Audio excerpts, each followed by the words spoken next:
Okay, welcome everyone to our show. I'm your host, Landon Sikahama, and today we're welcoming the legendary Ken Niumatalolo. Uncle Kenny, thanks for joining us on the show today. Super excited to be on. Thanks for having me, Landon. Super excited to be on. Oh, thanks so much, Uncle. I want to start with your beginnings. Uncle, were you born right there in Laie by chance? No, I was actually born in American Samoa. Okay. My dad was in the Coast Guard. I think we left when I was like not even a year yet. And then we moved to New York City because my dad was stationed there. So we lived a lot of different places. Went to New York City. We were in Oregon, Astoria, Oregon. We were in Oakland.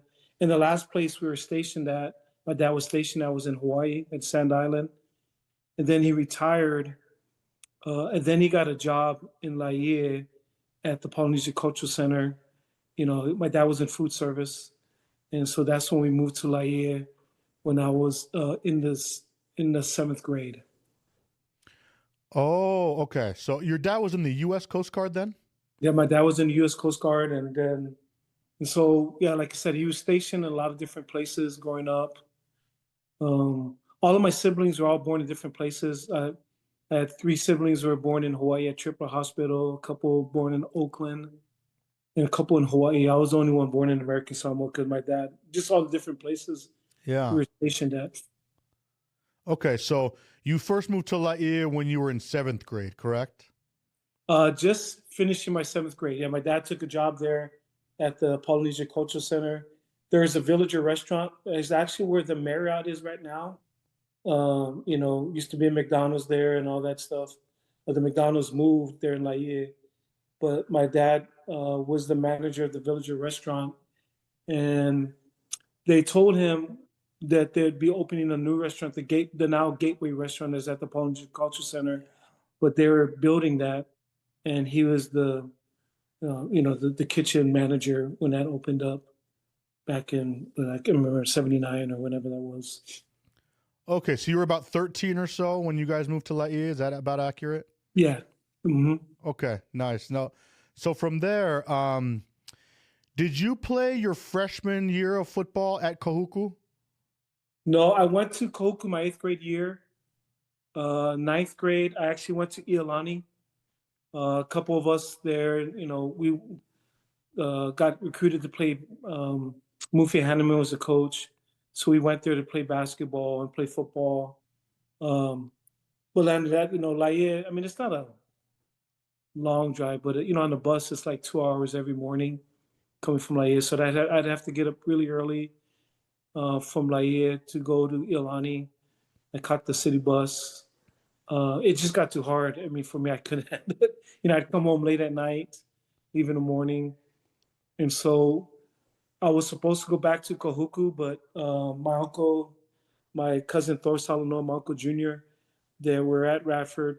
Asked if I want to come over there and play at Radford High School. I want to play quarterback. I could have stayed at Kahuku, but I don't know if I would have played quarterback. I think they had other positions for me. And so I ended up going to Radford. Actually, I missed the time in there, Landon. So when we moved to Hawaii in Oahu in 1972, my dad was in the Coast Guard, and we lived in Red Hill, which is right there by Tripler Hospital. And we were there a couple of years. Then my dad retired. We actually moved to Halawa, which is right down the street. And that's right there in town, like right there in Halawa. Okay. Yeah. So I went to Aiea Elementary, and I went to Aliamanu Intermediate. That's where I, became close to my cousin Thor Salanoas. And that's how I got to know the Salanoas, being over there by my cousins. And then we moved to Laie. And so, I thought, I was going to go to Kahuku and all that stuff. I went to Iolani. I thought I was going to go to Kahuku my freshman year, but, my uncle then talked to her, hey, what'd you think about coming over here, playing with Thor? Coming over to Radford and playing quarterback. And so I lived with the Salanoas, going through high school. And that's how I ended up going to Radford. But I didn't go to Kahuku. I was supposed to go to Kahuku. All of my siblings, besides my older brother, went to Kahuku. I didn't go to Kahuku. I only went there my intermediate, but high school I went to Iolani and Radford High School. Oh, I see. Now, did you say before you were at Aliamanu, you did go to Laie Elementary? No, I went to Aiea. Aiea Elementary, and then Aliamanu. Intermediate. Intermediate. And then you went just for 8th grade at Kahuku? Yes. And then your freshman year, you were at Iolani, huh? Iolani. Is that in town? That's in town too in Honolulu? That's in Honolulu. So that's in town too. So I had to catch the bus from Laie. So in the bus, I mean, normally that's an hour drive, but on the bus, it's close to 2 hours because of all the stops that you have to make. Yeah. So that became pretty grueling. I mean, there's a lot of kids that do it, but I couldn't do it. You know, most kids end up driving, but, you know, yeah, catching a bus, I couldn't. I know a lot of kids from the North Shore end up going to, whether it's St. Louis or Punahou. I know Manti years later on went to Punahou. The cool thing about Kamehameha, they got a bus to come and pick you up if you live on wherever you live on the island. Yeah. So unfortunately, Iolani didn't have that at their disposal. So Iolani is in Honolulu, and then right after your freshman year, you did your rest of your high school at Radford, correct? Yes, and Radford is right by Pearl Harbor. Oh, so that is in town in Honolulu also, correct? It's in town also too. It's right by the old stadium. You know, so it's actually a pretty cool school because there's a nice mix of local kids from the Aliamanu area. That's kind of what's called a halava or a foster village, kind of that area. But also they got Hickam Air Force Base, Pearl Harbor housing. They have the Crater Army homes there. So they had a lot of military influence there. And it's kind of interesting too, you know, Landon, I mean, I know it's not by chance, but I ended up coaching at the Naval Academy for 25 years, but Radford High School is named after a Navy admiral that actually went to the Naval Academy. So wow. And you say it's a very military area, so a lot of the kids at the high school were military kids, huh? Right. So it's probably one of the few schools in, you know, Little Hill is very similar to that because of Army bases, but and Campbell too because of Army bases, but Radford, there's a really good blend of local kids from the islands, but also military kids. But I found it interesting later on in life, just like, wait a minute, I went to Radford High School that was named after an admiral in the Navy that is a Naval Academy graduate. And, you know, that's where I spent my majority of my adult life, you know, on the East Coast at the Naval Academy. Wow, that's really cool. I didn't know that history about Radford High School. So what you said, you know, you for freshman year, you're riding the bus to town to Iolani. When you were going to school at Radford, which is also in Honolulu for the rest of your high school, were you living with your cousins over there in town? So I did. I was living with the Salanoas during that time. You know, so, you know, we had a really good team. You know, the guys that are on the team, like Thor Salanoa, ended up playing with your dad. Yeah. Kavika Sangapolu, Brian Norwood. You know, there are 4 of us that went out to play Division I football. 3 of us went to the University of Hawaii. Brian, obviously, Thor, you know, went to BYU, had a great career over there at BYU. You know, with your dad then winning national championship and stuff. But yeah, I lived with the Salanoas. It was hard. When I look back, I loved the career that we had athletically, I guess I should say, and football wise, we won the only state championship in school history. Basketball. Oh, you guys did win states while you were there? Yeah, my junior year we won state. You know, so our junior and senior year, we went undefeated our junior year, and our senior year we lost 1 game.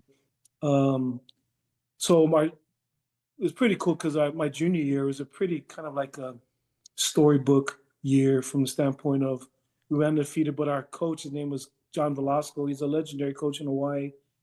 But Landon, he ended up passing away going into our championship game against Waianae. He had a sudden heart attack and he passed away that week, and it was pretty traumatic. Wow. And we kind of dedicated the playoff run to him. But we ended up being Waianae that was led by Kurt Gouveia. Yeah, that's my next question. Yeah. It also played with your dad. Did he, sorry to interrupt you real quick. At Waianae, if I'm not mistaken, did he start both ways? Did he play quarterback and safety? Phenomenal football player. I mean, So he was he the did. best. He played. He Yes. started offense and defense, quarterback and safety.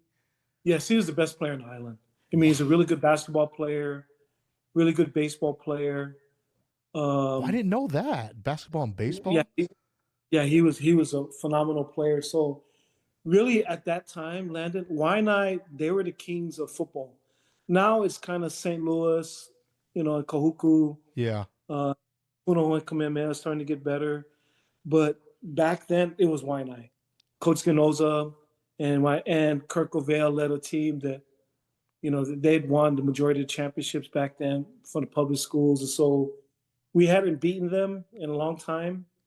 And then again, they were led by Kurt Gouveia, Ola. Yeah. That is back there. But I mean, he was a heck of a football player. And I don't know, I'm just rambling right now, but I remember one time I ran the ball and he came to the middle and he kind of like tried to take my head off and I just dove. And he kind of said something to me, I'm going to try to, take your head off. So, and I kind of like, chirped back at him. But I know going back to, oh my gosh, this guy's trying to kill me. I mean, he was a really good football player. The guy was everywhere. But we ended up winning a close game against them. It was a low-scoring game. But we ended up winning the state championship after that. And we dedicated that year to Coach V. So it was a really, it was a really pretty surreal year that year. Went undefeated, but to lose your head coach, in the right before the championship game. Right before, the first round of the playoffs. You know what I mean? Our first time against him and playing against the storied Waianae that we hadn't beaten in all these years, and they were such a formidable team, and they were scary. I'll say again. This was like whatever over 40 years ago, Landon. But yeah, a lot of Polynesian teams now, they either do some type of haka or Polynesian dance or whatever. Yeah, a lot of teams in Hawaii did the same thing. Some type of Polynesian chant or something to kind of whether to get your team fired up or to intimidate your opponents. Waianae didn't say a word. So they came to the 50, they just ran, they did their warm-ups, and they just warmed up and they say anything. And I guarantee it was Coach Ganoza. He was a legendary coach, tough coach. But I think the way they did things was so intimidating. You know what I mean? Like the other guys were trying to, do hakas and make noises. They didn't respond. They didn't say a word. And that was probably more intimidating than somebody saying stuff. But to be able to beat those guys, especially for Radford, because nobody could beat those guys. They're so good. And being led by Ola, who ended up being a player that, state championship, national championship, and Super Bowl. There's not many guys that didn't play football that have done that. But it was a pretty story to it. That's amazing. So you say before that championship game when you beat them, you hadn't beaten them for a while, but you said you guys were undefeated that regular season. So did you not play them in the regular season that year then, I guess? We did it. Okay, so you just, met them in the championship game and you beat them for the first time in at least a few years. I'm trying to remember, was it what the names of we were in the OIA, which was public school. Yeah. I think they were Leeward and we were Central Division. So we didn't cross paths, we didn't play them. But we saw them. Yeah, sure. We would see their games. We'd see who they're playing, by how much they beat people. You know what I mean? And obviously, you didn't have social media back there, whether you watch TV. Or the cool thing, all the big games back then, Landon, were played at Aloha Stadium. You know what I mean? So they're all right there. And so being that, I was living in Halawa with the Salanoas, all the big games were there. So, even if your game was done, or maybe, we played on a Saturday night game, and maybe they played on Friday or Thursday, you got to see how the other teams played. You could kind of, scout them out. And we knew that eventually we'd cross paths. The other good team was Lelehua, coached by Coach Hugh Yoshida, who ended up being later on an athletic director at the University of Hawaii. And so when we beat them to win our part of the conference, our part of the OIA, we knew we'd end up playing Waianae. But we knew that our paths would eventually cross. Oh, that's really cool. So you say this championship game, you guys beat them. They were a fierce team, but it was a low scoring game. Um, since so you were starting quarterback your junior year, correct? Yes. Let me ask you, how I've only just heard that he was a dominant, quarterback in high school.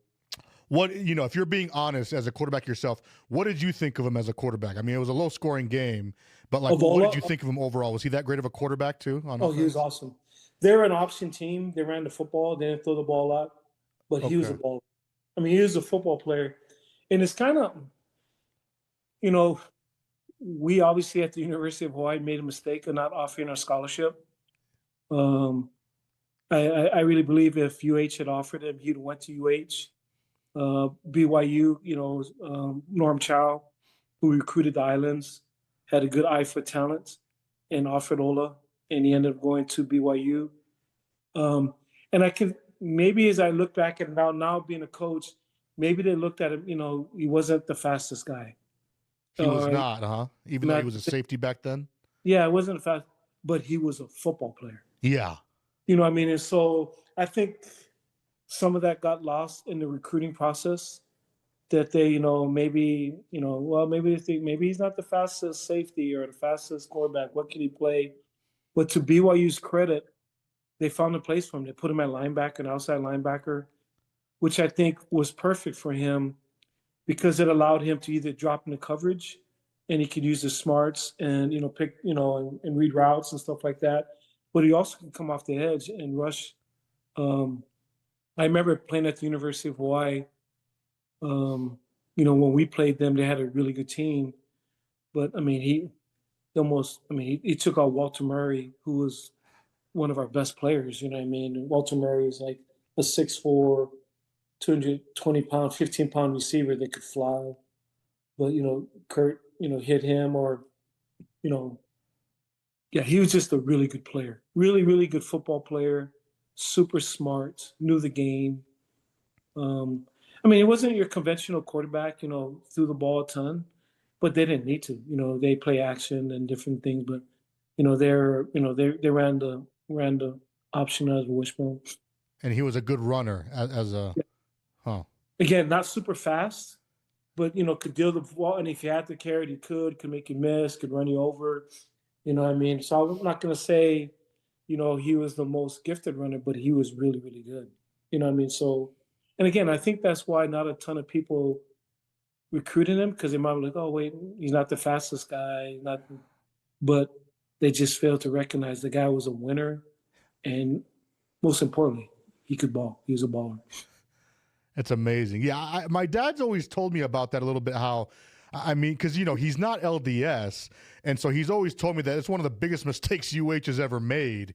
Because that was his first choice by far. Because he's not LDS, so BYU was not his first choice. And on top of that, I think my dad also said maybe the thing that BYU lucked out with, in terms of what you're saying, is he gets to BYU and he kind of just really got bigger pretty early on and pretty quickly, and so they decided to move him close to the line of scrimmage from safety. It's like, okay, you're a linebacker, and then it kind of fit from there. And maybe maybe UH just didn't see that. I guess they weren't thinking of, oh, he might get bigger and we can put him at linebacker, I guess. But well, Norm had a really good eye for talent. yeah, And just be honest with you, I wish I would have got recruited by BYU because I would have went. You know what I mean? I'm LDS. yeah, They had better guys than me. But he had a really good eye for talent. So him recruiting Ola tells you stuff because, again, Kurt was the player of the year in football, basketball, and baseball. I mean, he's an all-star in all three sports. So did you play against him in basketball too? We did.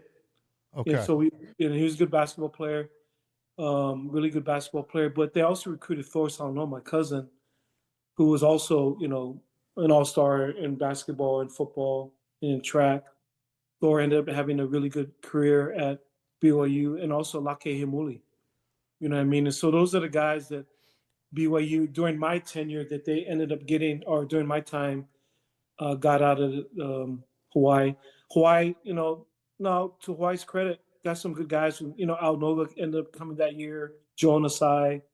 But it was kind of that class was, the 82 class, Kurt was a year older than us, but the 82, 83 year was there's a lot of talent in the islands then during that time.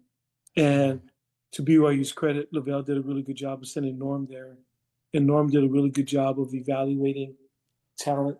And the guys that he got out of Hawaii ended up doing well. Obviously, Laie had a really good career. I know there are others, Louis Wong, I'm just rambling off the top of my head, but obviously I know Thor, I'm close to Thor, and he had a really good career. And so those guys end up going to BYU, playing with your dad.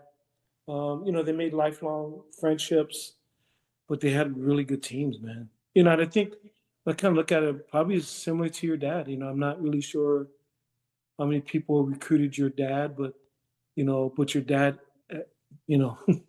had a national championship, ended up playing in the NFL, being an all pro bowler.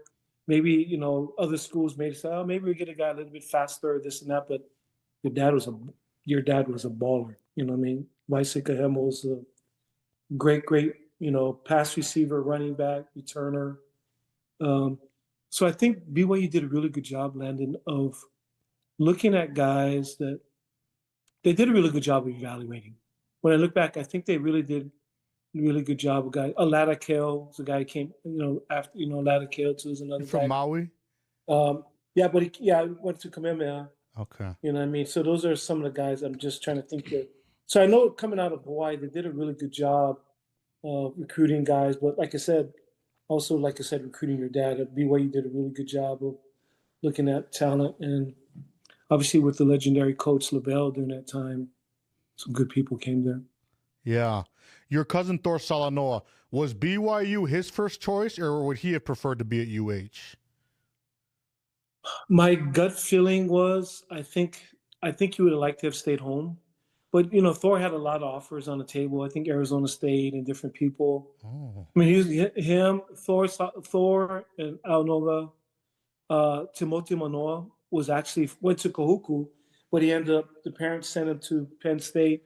I think his last 2 years, his junior and senior year. Yeah. But Mote would have been in Hawaii too during that time. So it was a pretty loaded year of really good players coming out of Hawaii. But I think, Thor's a local boy. You know what I mean? So I really think he would have preferred to stay at UH? Yeah, so I'm not. So to me, it's a great testament to. I was actually kind of shocked that he went to BYU. Yeah. And it just because also knowing his parents and his dad and his mom, I would have thought that they would have liked him so they could. I mean, Ohio State's right across the street. They could go to every game. So Norm did a really good job of recruiting him, Lavelle, and whatever they did a really good job of recruiting him. And I was happy for Thor wherever he decided to go. But when he, I think he made his decision late to go to BYU. But my gut feeling is I think he would rather have stayed home. But I don't know when it changed.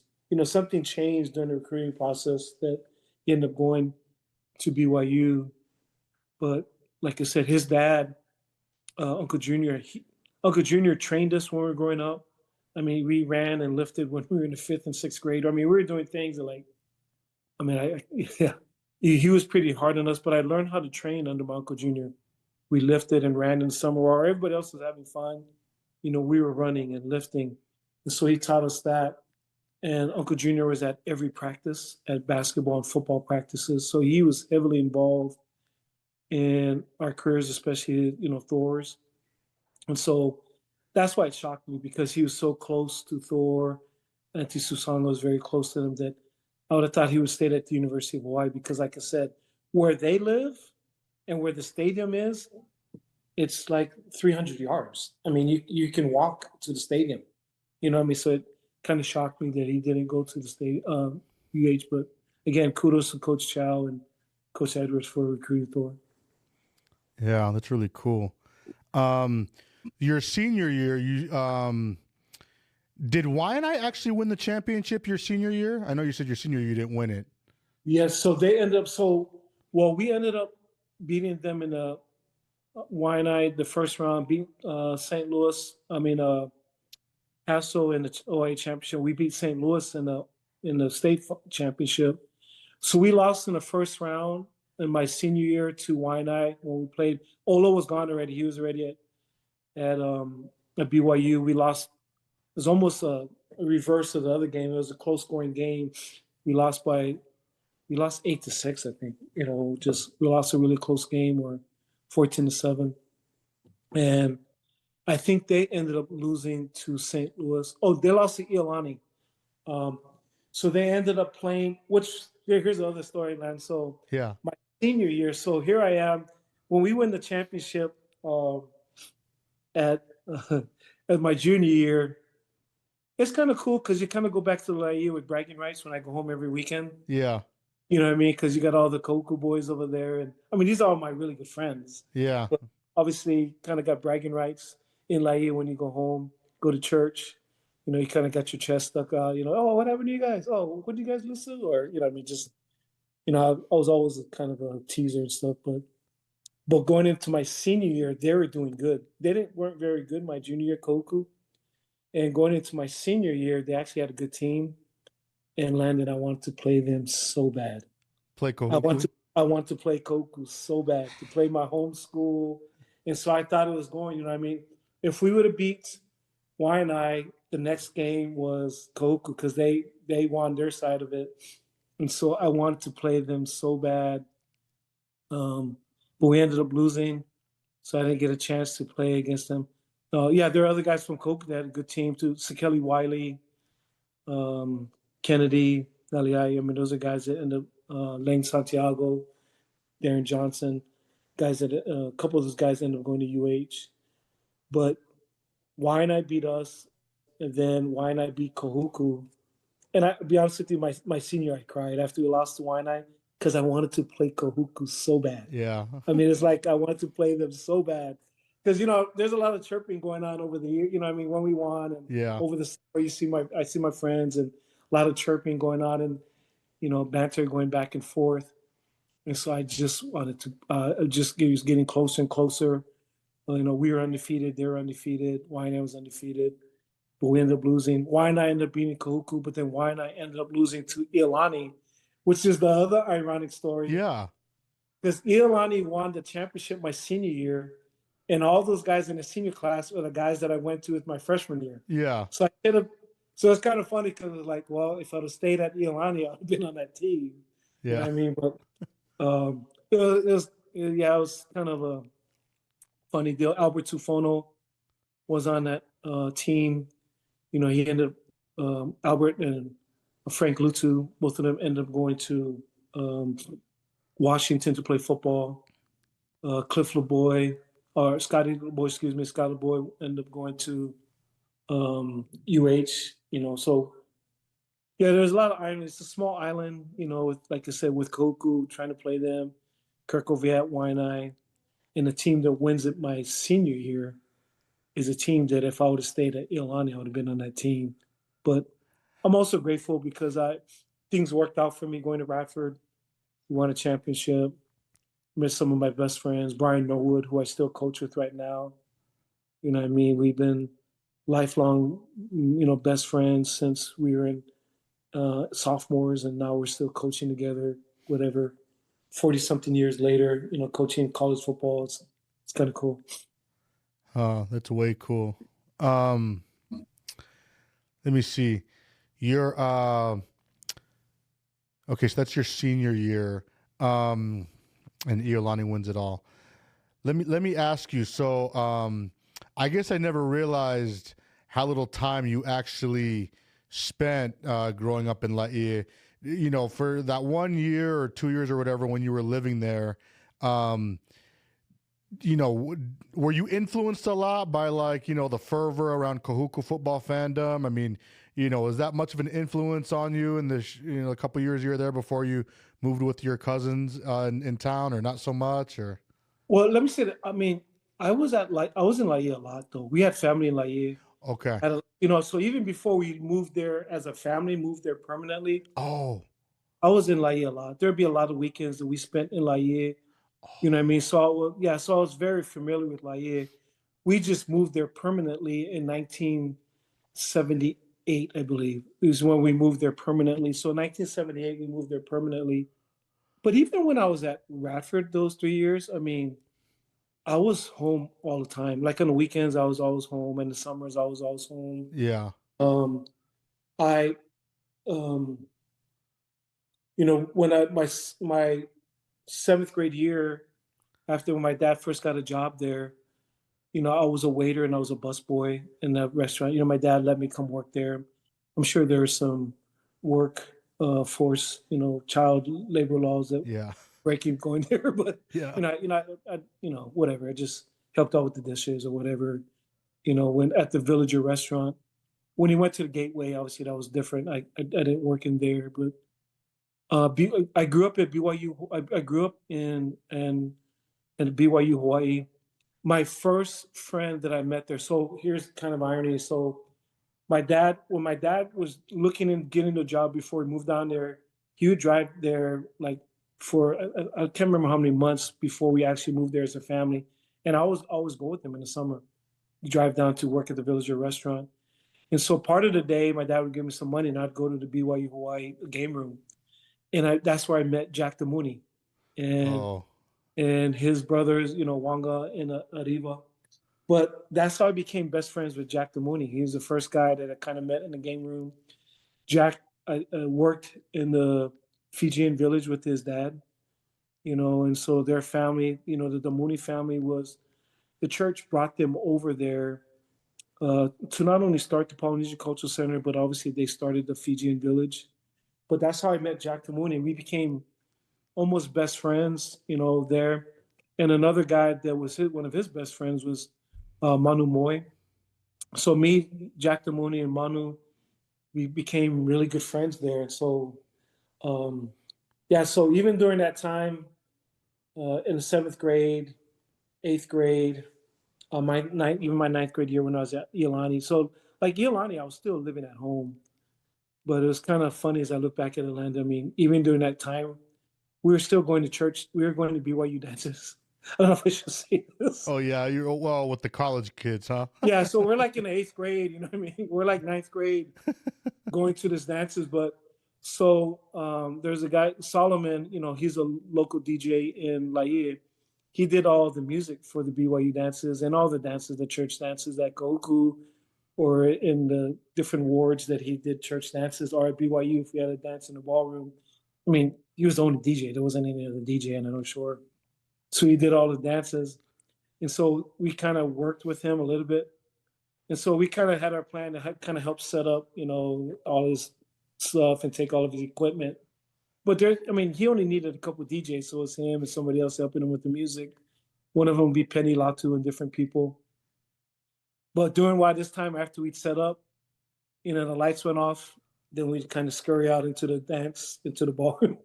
I mean, these girls didn't know. I mean, because we were kind of tall at that time. You know what I mean? We weren't small kids. You know what I mean? But we're like in eighth grade. But we're all whatever, 6 feet or whatever. So and we're all decent size. But yeah, I'm sure BYU Hawaii wouldn't be happy to hear that. But yeah, eighth graders were in there dancing with the college girls. Hey man, if you guys were big enough, you were passing as college kids. I mean, you got away with it. So, but it's just kind of fun. I mean, I don't want to talk about it, but just all the things like you're just talking about growing up in Laie. Just that's what I remember going to the ballroom. As a young kid, we're going to dances, but also at the BYU um, game room. There's always church dances. The thing about it over there, Landon, was so cool is everything was together. Like the people that were at the high school dances were the same people at the ward church dances, and the park, Laie Park, was a big part of growing up. Like when you went there, the park was packed. yeah, All the basketball courts were filled with either people playing basketball, pick up basketball, and you had people playing volleyball. On the field, you had people playing rugby. The BYU Hawaii O Gym.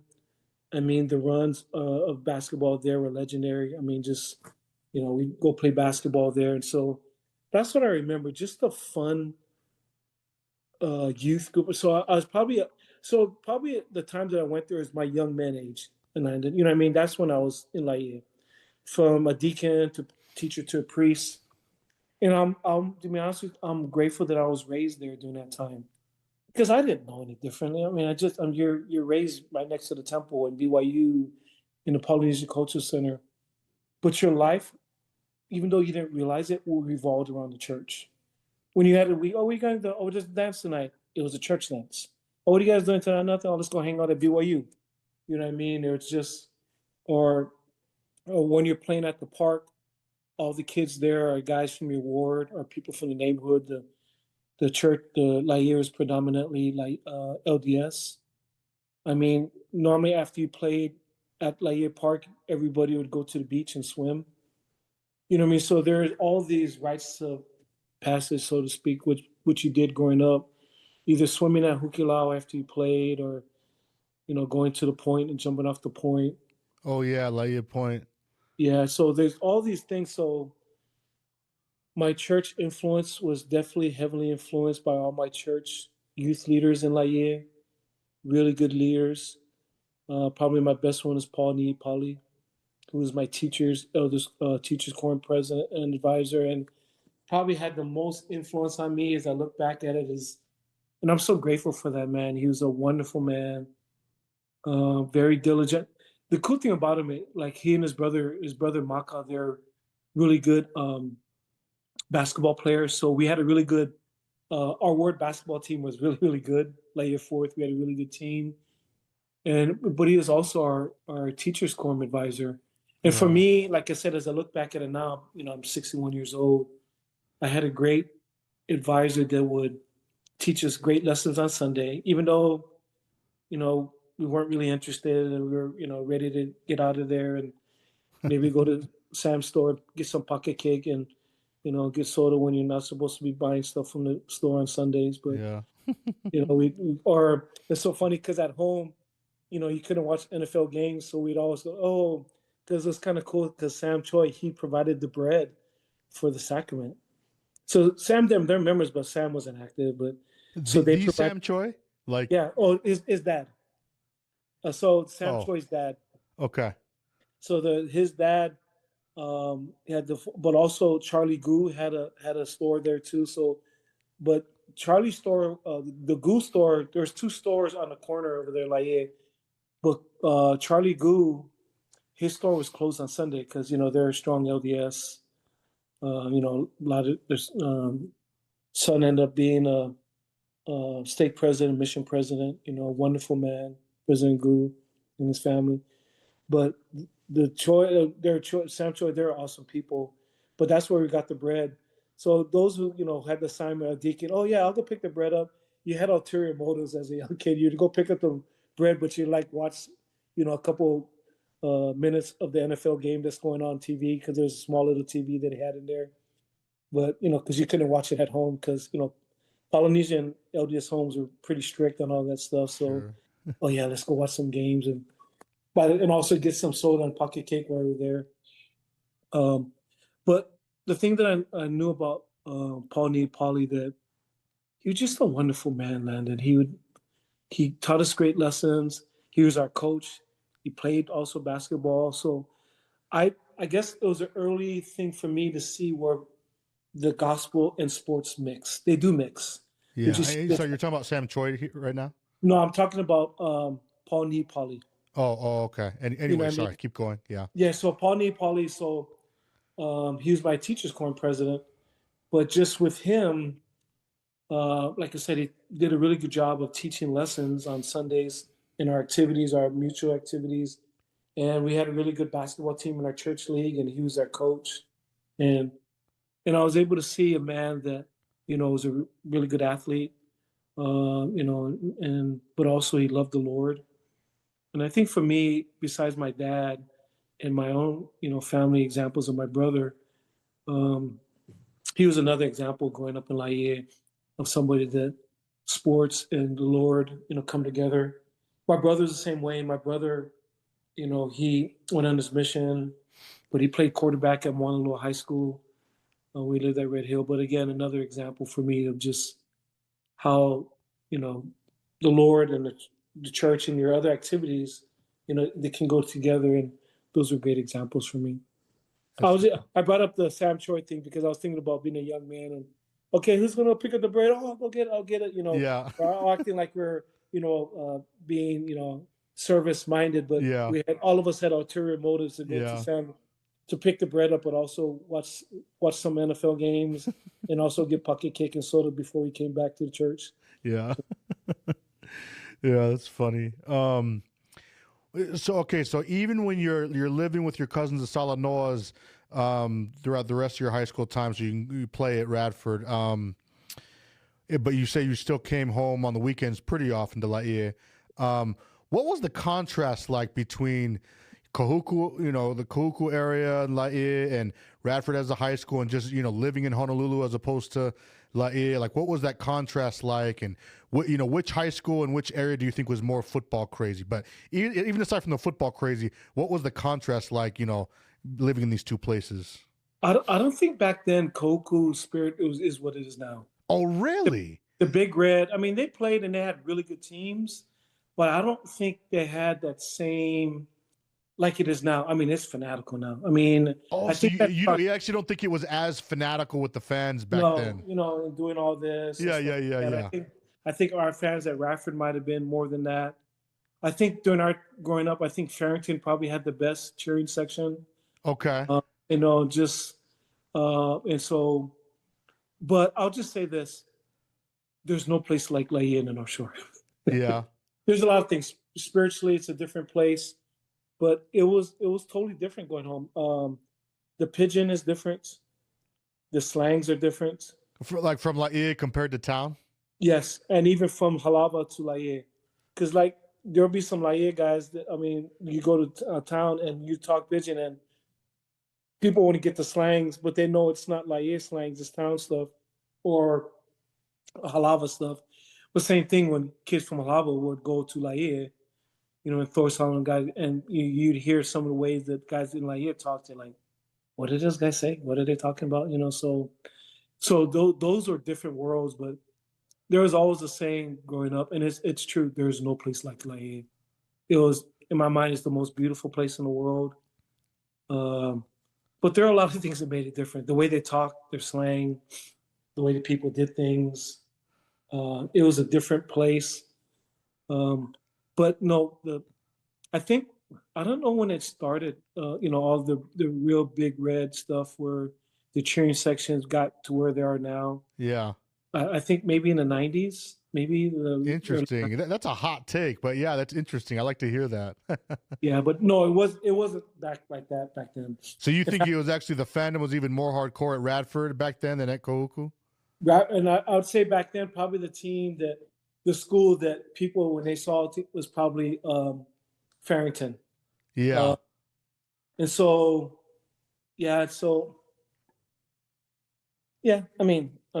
it is what it is. I'm just gonna say it. I might get you in trouble on your podcast, but no, I love it. I love it. It's a hot take, but I like it. Well, yeah. This is kind of like, in the Farrington cheering section, yeah, they're.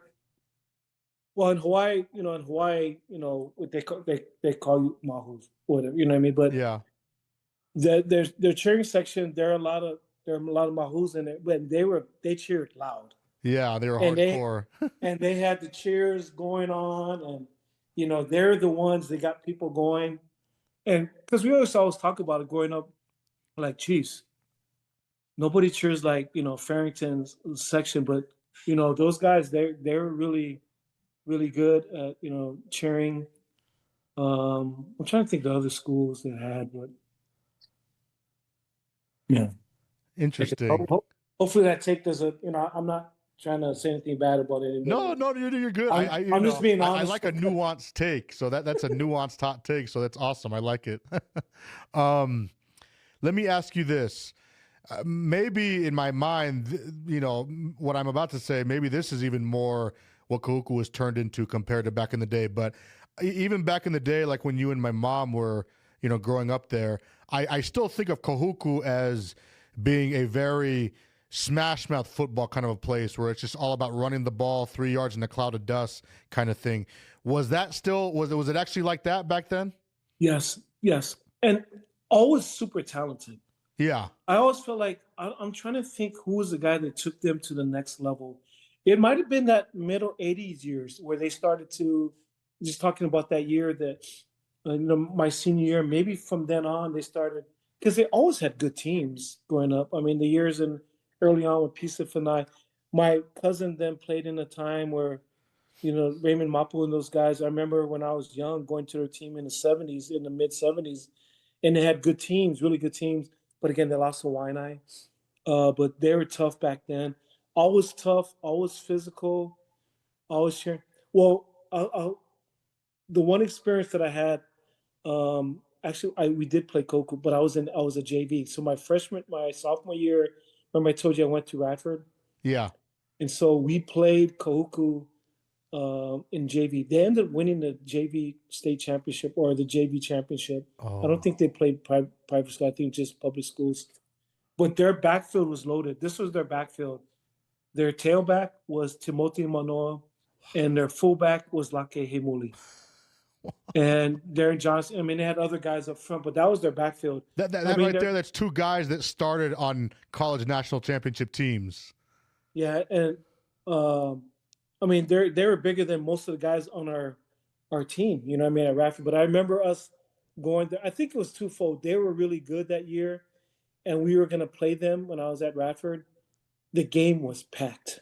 Yeah. And I remember because it was my only opportunity as to play Radford. I mean, Coke and any sport or football. My JV year, but we went there, and I was kind of funny because my buddy Brian Norwood, who came from PG County, Maryland, he was telling me after, he goes, "Geez," he said, "Niumatalolo, I came with him. Like it seemed like people were hanging on the fences. You know what I mean? Just people were everywhere, and the stadium was packed for a JV game. Like I said, I think a big part of it was them to tease me, if we lost, but also they were good, and they got after us. They beat the crap out of us. Wow. And I remember going home, but I remember Brian has talked about like, wow, that was an experience playing them. But I think that might have been when they kind of started, because like I said, their Coco's always been good, but not to I don't know when they won their first state championship, and I think they kind of had a run after that, and Yeah. they kind of took it to another level. But like I said, even when your mom and I were there, they're always physical, and they always had the best players. And that was the cool thing, interesting thing about Laie was, Koku was, they were just homegrown kids. I mean, Yeah. St. Louis was good, and they had their run, but they went and got guys from all around the Yeah, island. they could recruit because it's a private school. Yeah, so from Camp 4, from Millwright housing, they got kids from the housing. They end up coming there and supplementing them. Punahou, same thing. They were able to get good players to come there. Kamehameha, you recruited the whole state. Yeah. But Kahuku's run was impressive because it was just kids from the North Shore. Yeah. Kids from Laie, Haula, Kahuku, Ka'ava, Sunset, just that area. You know what I mean? And so yeah, it was. I think I can't remember. They just talked about at one point that there are more NFL players from that area than any other town in the country. I think that's since changed, but Yeah. I thought that was a bragging right at one point. Yeah. Over the years. Yeah, it's really cool. I think you kind of talked about this earlier, but like, given the fact that it was such a smash mouth, run the ball as much as possible, 3 yards in a cloud of dust kind of a team even back then, is that a big reason why, as a quarterback, you wanted to go and play at Radford with your cousins? Like, was that a big part of your thinking, is because you wanted to play somewhere where you might throw more, or it might be more quarterback oriented at least? Yeah, I think they kind of semi-recruited me a little bit, told me that if I came there, I would play quarterback. I mean, Okay. we threw the ball. I don't know if we threw the ball a ton. It's not like we threw the ball like St. Louis and those other guys that were doing run and shoot stuff, but I think we threw the ball more than Kahuku. Okay. I think Kahuku, they didn't tell me that. I don't know if, Darren Johnson and Lane Santiago ended up playing quarterback. I might have still been able to play quarterback there. Darren and I talk about this all the time. He's the head coach at Campbell High School, and he's doing a phenomenal job there. And we're again best of friends.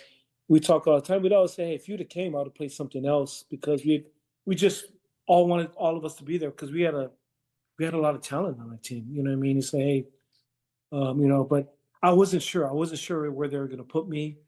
And at going to Radford, they told me I would play quarterback, and yeah, that's what I went. But Yeah, I don't know. Sometimes I think about that sometimes. What would have happened if I would have stayed at Radford? I mean, at Kahuku. But I think things worked out. Going to in where when going to Radford, I met some of my, obviously Thor, Salanoas and I are close friends. Um, Kavika Sangapolu and I are still very. I just saw him at a funeral in Salt Lake the other week, and we just cried seeing each other. We hadn't seen each other in decades. But also Brian Noah, who, like I said, we're still coaching together here. Yeah. I was able to go to the University of Hawaii from here. Yeah. You know what I mean, from Radford, and I think going there. Um, I don't know if I would have got recruited. I don't know this, but I wasn't a highly recruited guy. I only got one offer, and I was a good University of Hawaii, which ended up being, uh, you know, it blessed the rest of my life. I mean, I wasn't a great football player. I was a backup, but I've been in college football now as a coach for 37 years, Yeah. 18 years as a head coach. I think overall together, counting the 5 years of playing, you know what I mean? So I've been in college football for 42 years. And Wow. so I think going to Radford, um, ended up blessing me and it's helped bless my family. Like I said, like it's how I've been able to raise my family and been able to, it's provided the career for my family. So I feel fortunate, Landon. It's really awesome. I was gonna say you mentioned a lot of these players, but during your high school year, starting at quarterback at Radford, um, did you play against Farrington much? In football, Yeah. no, they didn't make they had a really good defense. Like I said, with Al Noga, I mean they're really So you good. did play against Al Noga in high school at We Farrington, didn't. They didn't make it to the playoffs. They didn't. and They they didn't. and they weren't in your division either, so you didn't play them in the regular season. Yeah, we didn't see it. We're in our division. They ended up Oh. losing to Castle in their playoff round. They lost to Castle in the playoff round, and we beat Waianae my junior year. And then I think his senior year, their senior. I don't know if they lost to. I think they lost to Kahuku. They lost to Kahuku. So And, yeah, so and we you never. guys just didn't play them in the regular season because they were in a different division or whatever, huh? Yeah, we did. We didn't play So you didn't Farrington. really play against Al Noga per se. Uh, No, yeah, he was the truth. yeah.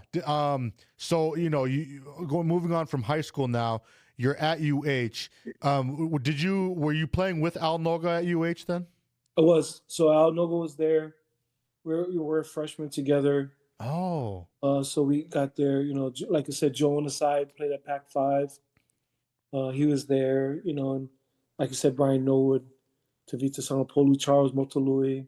Think of the local kids, Codine Walsh, guys that from our high school in Hawaii that ended up playing there. But I think the blessing for me being there too, Landon, I played for Dick Tomey, Yeah. and he had a big influence on me and my coaching style, along with Coach Velasco. Yeah. As Coach Tomey he was a Palangi man, but he really incorporated, the Ohana, so to speak, just the Yeah. culture. Like I was very impressed with how he brought a team together with a bunch of local kids from Hawaii, plus the mainland kids. So we had Palangi Maoli kids from the mainland and, the Polynesian kids from the islands, and he was able to intermix them. It's very similar to the BYU and the Utah rosters. That was our roster back in the 80s when I played. Just a lot of Polynesian kids, a lot of black kids, a lot of white kids. And Coach Tomey, I thought, now being a coach, recognizing what he had to do, he did an unbelievable job Yeah. just bringing people from different backgrounds and making them one. Yeah. And that's probably the hardest thing you have to do as a coach, just bringing guys from different backgrounds and making them one. It doesn't mean you have to go to the same church or eat the same food or have the same beliefs. But But making them get along enough to where they can gel no and doubt, play well together, and right? it's When it's you, it's the hardest thing as a coach, you think, huh? As a head coach? yeah, and Coach Tomey did a really good job of doing that. Talking to your dad and Thor. Obviously, Lavelle was the master of that too. at BYU, just bringing different guys around, and doing that there. Kalani's doing a really good job at BYU of that, doing that now. And so Coach Comey was awesome for me because I learned that from him. He was my mentor on how to do that. And I went on my mission so I went to school for 1 year. So I missed out on the national championship year. I went on my mission the year, the '84 year, where they won the championship. I was on my mission. I ended up going on my mission. But I came back in 1986. And, after serving a Spanish speaking mission in California, and then I think the Lord has a way of working things out, Landon, because I ended up meeting my offensive coordinator, Paul Johnson. Oh, yeah. He came in 1987. And if I would have went, because of my mission, would have been off. Yeah. If I didn't go on my mission, I would have missed them. Yeah. No, what I mean? I would have missed them. So going on my mission allowed me to run into him. And I look back and there's no doubt in my mind the Lord had a hand in that, because I was able to learn his offense. And his offense was a catalyst for me in my coaching career. The triple option and, I learned it from him. And so again, I look back at things now like, okay, if I had just played football and didn't go on my mission, I would have missed Coach Johnson. And who knows where I'd been. I don't know. And I'm not saying anything, but I know learning his offense and being around him allowed me to coach at the Naval Academy for 25 years. So taking what I learned from Coach Velasco, Coach Wagner, my college coach, Coach Tomey, my college coach, and Coach Johnson, I was able to formulate kind of how I did things. But also from afar, I looked at Coach Edwards. Even though I never played for him, Edwards? I always looked at Coach Edwards because I'm a member of the church. So I'm like, okay, I know he doesn't work on Sundays. Yeah. I know he's doing things the right way. And they're winning a ton of games. So for me, when I got into coaching, I'm like, I know you can do it that way because Coach Edwards did that for 30 years or however long he did it. You know what I mean? Because people say, you got to work on Sundays, you got to do this. I'm like, Coach Edwards did it. Yeah, that's really cool. He honored the Sabbath day, honored his covenants. And so those are I'm kind of rambling, but those are the kind of guys that kind of, were catalysts for me to kind of, as I got into coaching, people that I learned from.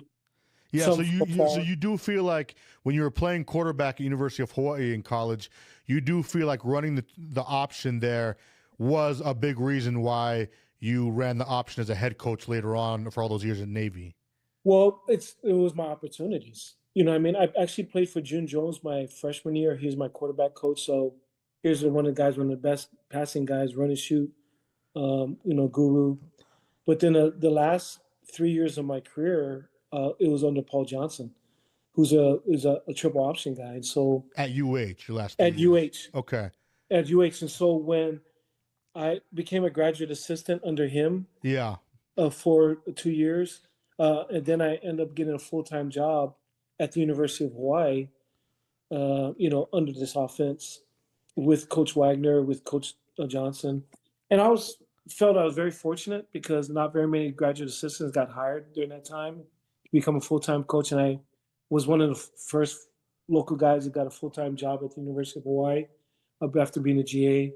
But then when Coach Johnson went to the Naval Academy in 1995, I went with him. And so this offense, like what I'm saying, I could coach other things, but it was this offense that kind of gave me a niche that I was able to coach at the Naval Academy. But also when Coach Johnson left in 2007, or 7 to end up going to Georgia Tech, the athletic director there wanted to run the same offense. And I knew the offense better than anybody. And so that's why I got hired as a head coach at the Naval Academy. So you knew the offense better than anyone, partly because you're going all the way back to your playing days, playing in it at University of Hawaii, right? Playing it and also learning from Coach Johnson. Yeah. So the guy that they wanted to run his offense, and I was kind of like his protege. I was one of the guys that learned under him. There are a few of us that learned under him. So when our athletic director wanted to keep the same offense, I knew it better than anybody. And so besides Coach Johnson. And Yeah. so that's how I got hired. I mean, obviously Coach Johnson created this offense and he's one of the guys I learned it from. And that's how I ended up getting the job. That's amazing. So you said you were a freshman together with Al Noga. What was it like playing against him in practice all the time when you were in college at UH? Well, it's kind of funny. His freshman year, he didn't play. Back then we had things called Pop 48, so he wasn't eligible his freshman year, but he could practice. And then he was a tyrant, man. Nobody could block him. Yeah. I mean, Coach told me I had to yell at him after times I'd stay off the quarterback because he would always beat the starting line. As a freshman, he'd beat the starting line and get back there and sack the quarterback. And Coach told me to yell, "Stay off the quarterback, stay off him." But he was different. Him and his brothers. Yeah. Brother Nico was there when I first got there. Oh, he was. Okay. Nico was a senior, I think, when I first got there, senior or junior. Okay. And his brother Pete Noga. But the Nogas were, I think, in Hawaii, one of the first guys too that were really into lifting. Yeah. They really, back in the '80s, we didn't really know what we were doing. Like guys were doing curls and bench press. They didn't know. It's not like now where it's actually a science. Yeah. But back in the '80s, it was kind of like guys were bodybuilding. But the Nogas were kind of the first guys that, took lifting to another place. Like they transformed their body through lifting.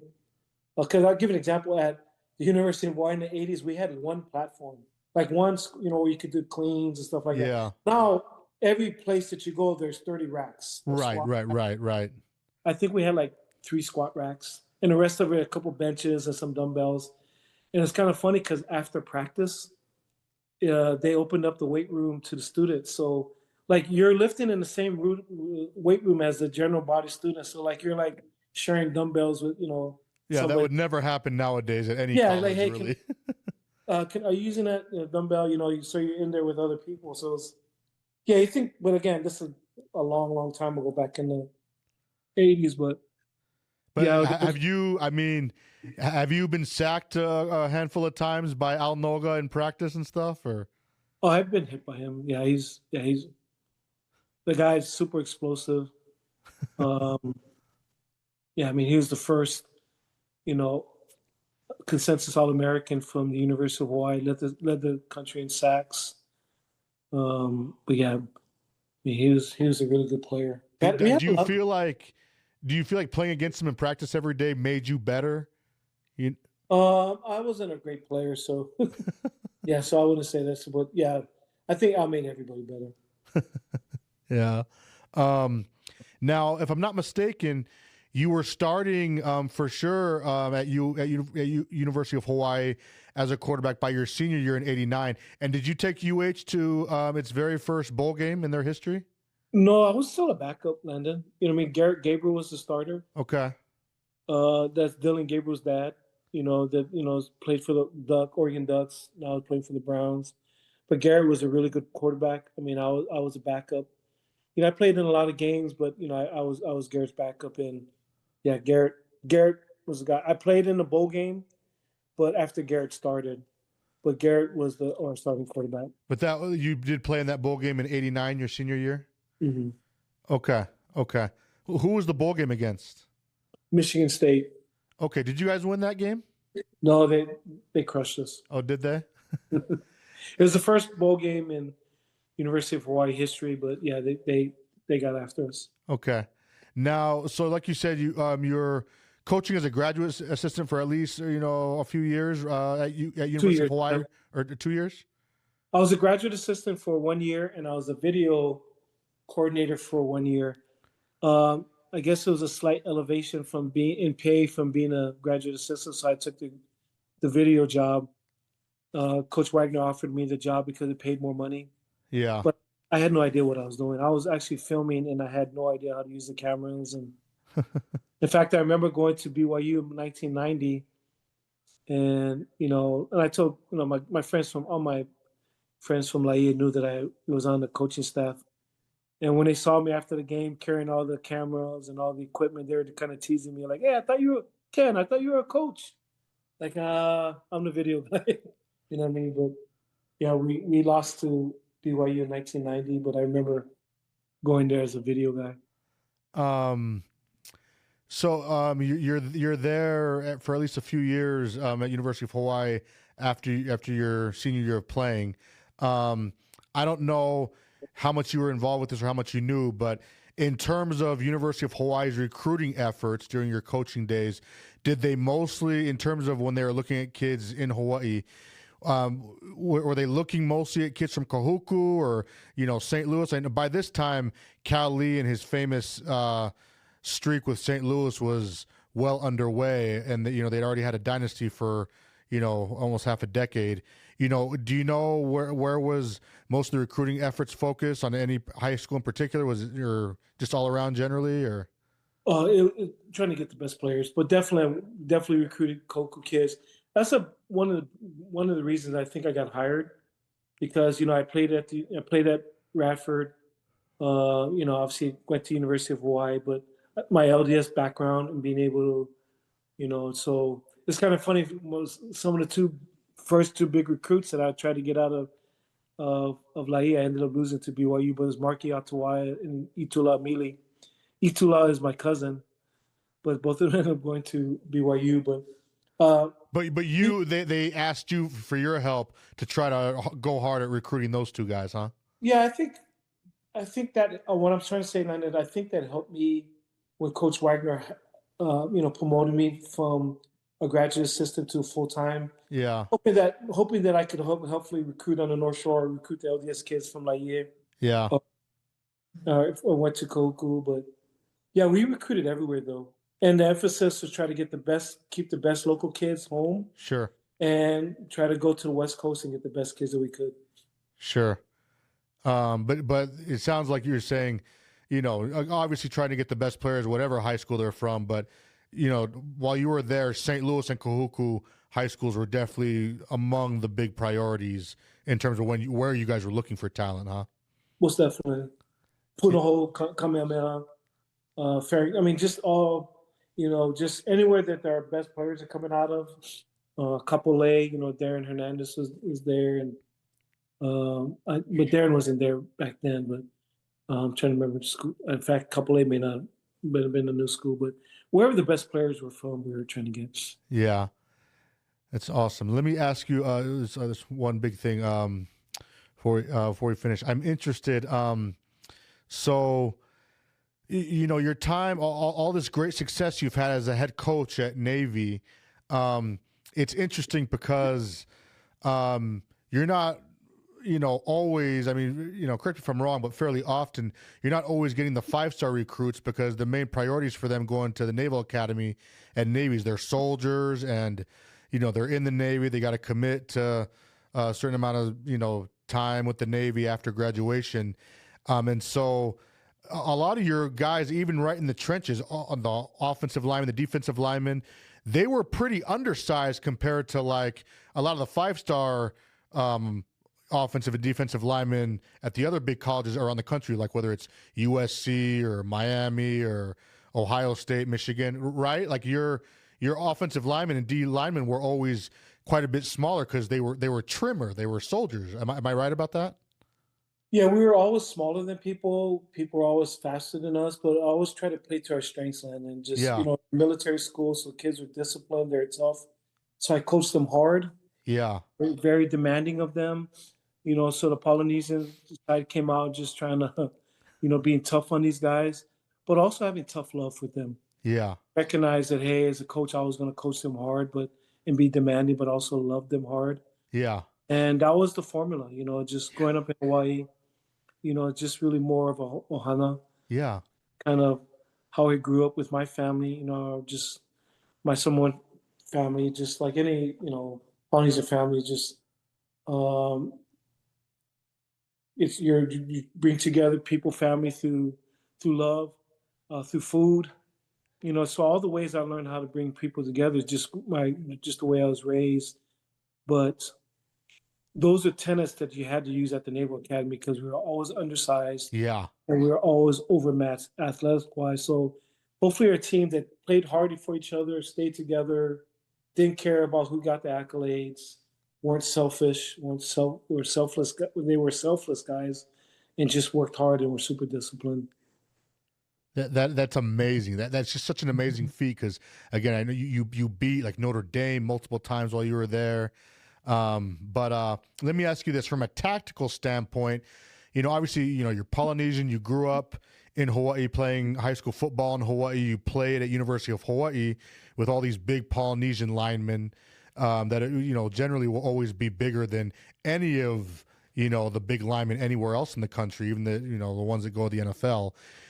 So, and, like you said, you were, I guess on the coaching staff at University of Hawaii right after your playing days there were done. Was there a big tactical difference in terms of you being used to having big offensive and defensive linemen that, the biggest with Polynesians, and then now you're at, Navy where they're always, like you say, undersized because they're trim soldiers. Was that a tough transition? Was it very different in your mind? In terms of tactics to try to figure out, different strategies about how to make them do well when you're used to, having big Polynesian linemen as opposed to, now you're at the Navy with these smaller trimmer linemen? No, because I felt like, you had to be athletic as an option offensive lineman. Yeah. And a lot of the poly boys, they're athletic. They're light on their feet. So that transition wasn't hard. Oh, interesting. So even with your background, like all this time in Hawaii, even though you're used to big, offensive linemen, you were also used to these polys being pretty athletic and light on their feet. So it wasn't that much of a transition when you were trying to, run the option with these smaller athletic soldiers at Navy, you're saying. Well, I'll give you an example. So we had a school 3-on-3 basketball tournament at the University of Hawaii in the athletic department. And me and Amosa, and I think Nu'ufaolo was the other one, but there's three of us. But Amosa was our starting center. We were the 3-on-3 basketball. We beat everybody in basketball. And Amosa was a phenomenal basketball player, but super light on his feet, athletic. But the guys that I knew growing up, whether it's Joe Onasai, Jesse Sapolu, is from Hawaii, but they're all, big guys, but they're light on their feet, they're athletic. So that transition wasn't hard because, the Polynesian guys that I grew up with, they're big guys, but all of them are pretty explosive and they're light on their feet. Now, don't ask them to run a mile or anything, but right. But you were used, even with this background with big Polynesian linemen, you were still accustomed to athletic linemen still. Yes. Being able to move quickly from point A to point B in small boxes and change direction and explosiveness.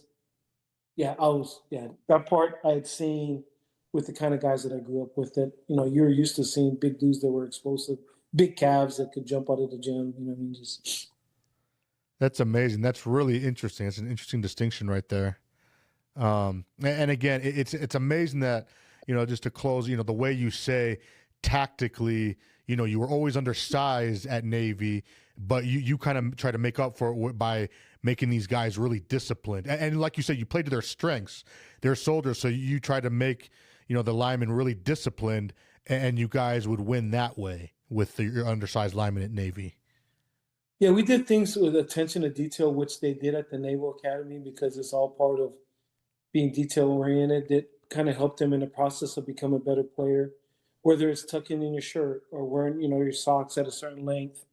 It had nothing to do with the socks or it had nothing to do with tucking your shirt in.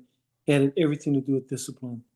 And so if you could get a disciplined team that did what they were supposed to do, 11 guys, if you can get 11 guys to do what they're supposed to do, even though they're not as good as another 11 guys, that maybe 7 of their guys do what they're supposed to do or 4 of them do it wrong, the team that has 11 guys doing it right or more guys doing it right than the other side is going to win. And I believe that's why Indiana is winning right now. Coach Signetti has done a phenomenal job. Because they're a good team, don't get me wrong, and they got a lot of good players, but they don't have, the same amount of players as Ohio State and, over the years, the Alabamas and LSUs of the world. But he's done a really good job of getting them to do their job in the discipline of being detailed in your job description and what's your job and doing what you're coached to do. That's really amazing. That's really cool. Would you say that another, like you say, you play to their advantages, their strengths? Would you say that another advantage that you did have with your players at Navy was, do you feel like they were made up, in terms of intelligence compared to a lot of other teams, and that was something that they naturally had that you played to? How do I put this? Yeah, there are a lot of smart kids, but being smart in electrical engineering is not always football smart too. You know what I mean? So sometimes, yeah, there's some guys that just really, yeah, that didn't always equate. Sometimes it did, but there's some guys that maybe struggle in school, but on the field, everything clicks to them. Because sometimes there are some guys that has to be, okay, this equals this plus this equals this. But sometimes there are guys that are the really good football players figure it out. You know what I mean? They'll see, like, why did you do that? Because I saw him do this. I saw his split. Or I saw him looking at me. I'll give you an example. So Kaipo Kahiako and Hada was our quarterback at the Navy, and he's a really good quarterback. And we were playing Rutgers, and they're a really good football team. And so we were running an option play into the boundary, which is close to the sidelines, and they were running some different stunts over there. And we were trying to tell them, hey, be careful if they do this. Be ready to pitch it off this guy and this and that. And he says, no, don't worry. I know what I'm doing. He goes, why? Because I can hear what their coach is saying. So he could hear their coach on the sideline because he was next to the sideline. What the coach was coaching their players. So he was just listening to, oh, you're doing that? So I'll go here. I mean, to me, that's just brilliant. I mean, and Kaipo was a good student, but he wasn't a 4.0 student at the Naval Academy. He wasn't a dumb kid. But what I'm saying is, football-wise, he was brilliant. I mean, how smart is that? You have a coach talking to the players over there, and he kind of like, what does he say? Oh, okay, let me use that information against him. I mean, some guys wouldn't even pay attention to that. You know what I mean? And so I guess what I'm trying to say is, book smarts don't always equal football smarts, on the field smarts. Sure. So, and you had players, like you say, that went both ways. They might not have been the smartest in the classroom, but they were great football smarts. And then other players were geniuses in the classroom at Navy, but they didn't always have the football smarts necessarily. Yeah, because sometimes everything had to be written down. It had to be, so if things weren't off that, if things varied at all, these equation guys that are used to certain ways and, set to certain ways, if you vary off that equation at all, it throws them off and they can't function. So yeah, you have to have some adaptability. Interesting. Oh, that's really awesome. Well, Uncle, thank you. I'll close and let you go. Thank you again so much for coming on my show. Really appreciate it, Uncle. Thank you. All right, Landon. Love you, brother. Doing a great job. Keep up the great work, brother. Thank you. Love you too. We'll see you later. Okay, bye-bye. Bye.